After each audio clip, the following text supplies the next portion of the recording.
আমি মানুহৰ পৰা বহুত সঁহাৰি পাইছোঁ যে বিকল্পৰ সন্ধানত সকলোৱে বিচাৰি আছে এজন যোগ্য প্ৰাৰ্থী। আমি বিশেষকৈ বিষাদগাৰ এটাই যে আমাৰ প্ৰাক্তন যিজন মন্ত্ৰী আছিলে তেওঁ নিজে যিহেতুকে কংগ্ৰেছৰ এজন শক্তিশালী নেতা আৰু তেওঁ গ্ৰাছৰুট লেভেলৰ পৰা ওপৰৰ ফালে গোটেইখিনিতো জনা মানুহ জ্ঞাত।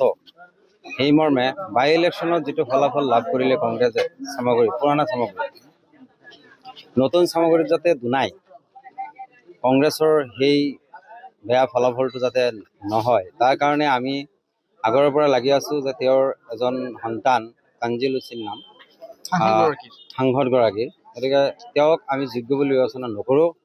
অকল আমি নহয়, গোটেই চামগুৰি সমষ্টিৰ পুৰণা বা নতুন গোটেই ৰাইজে বিচাৰিছে এজন যোগ্য আৰু বৰ্তমান পৰিস্থিতি যিটো আমাৰ বিশেষকৈ সংখ্যালঘু অঞ্চলত এগৰাকী যোগ্য আৰু দক্ষ প্ৰতিনিধি আমাৰ প্ৰয়োজন, যিজন প্ৰতিনিধিয়ে আমাৰ এই জনগোষ্ঠীটোৰ যিমান সমস্যা আছে এই সমস্যাৰ বিষয়ে ভালদৰে জ্ঞাত হৈ আৰু সমস্যাৰ বিষয়ে যদি তেওঁৰ জ্ঞান নাই তেতিয়াহ'লে নিশ্চয় আমাৰ এজন ভাল প্ৰতিনিধিৰ অভাৱ আমি অনুভৱ কৰিম।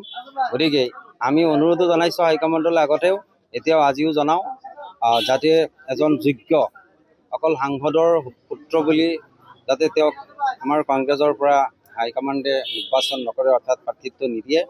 যে ৰকিবুল হুছেইনৰ নেতৃত্বত চামগুৰি বিধানসভা সমষ্টিত কংগ্ৰেছ আৰু ইয়াত উত্থান নহয়, তাৰ প্ৰমাণ বিগত উপনিৰ্বাচনত আপোনালোকে ভালকৈ প্ৰত্যক্ষ কৰিছে।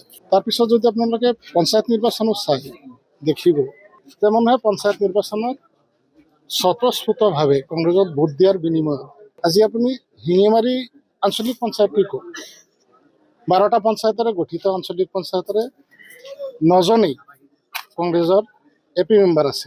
শিঙিমাৰী আঞ্চলিক পঞ্চায়ততো আজিৰ দিনত বিজেপিৰ দখল। আপোনালোকে কৈছে যে ৰকিবুল হুছেইন নেতৃত্ব, এখেতৰ নেতৃত্বটো ক'ত থাকিল আজিৰ দিনত?